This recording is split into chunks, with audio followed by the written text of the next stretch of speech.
মারো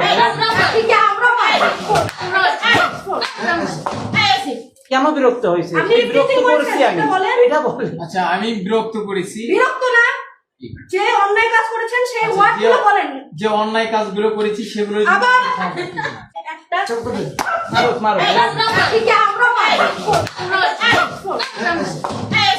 ব্যবস্থা গ্রহণ করেন, সেক্ষেত্রেও আমার কোনো দ্বিধা থাকবে না। এবং আগামীতে আমি এই টিটিসিতে প্রশিক্ষণকালীন থাকা অবস্থায় কোনো শিক্ষার্থী এবং শিক্ষক মণ্ডলী আমার দ্বারা বিরক্ত বোধ করবে না ইনশাআল্লাহ। এই জন্য আমি আমার পূর্বের সকল কৃতকার্যের জন্য আপনাদের সকলের কাছে ক্ষমা প্রার্থী। আমি আমার ভুল স্বীকার করে নিচ্ছি এবং আগামীতে আমি কোনো অন্যায় কাজ করব না ইনশাআল্লাহ।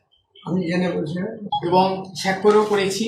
আমি আলী আজম সাব্বির, পিতা সিকেন্দার আলী, মাতা সাহেদা বেগম এবং আমার পক্ষে স্বাক্ষরকারী মঈনুদ্দিন স্যার এবং নুসরাত ম্যাডাম। আমি স্বীকার করেছি।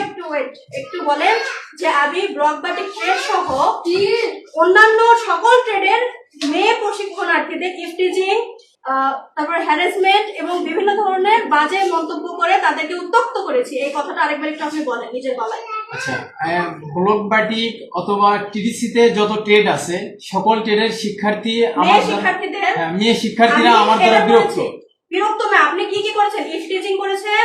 আরে আপনার কি চেহারা খারাপ নাকি? এমনি এমনি বিরক্ত হয়? কেন বিরক্ত হয়েছে?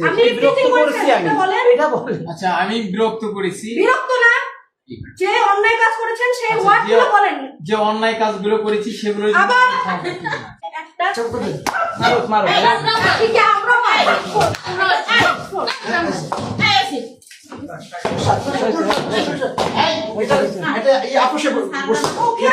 মুখে বলিস একটা কথা। এদেরকে ইফটিজিং করেছি এবং বিভিন্ন বাজে ভাষায় অশ্লীল কথা বলে আমি মেয়েদেরকে উত্ত্যক্ত করেছি।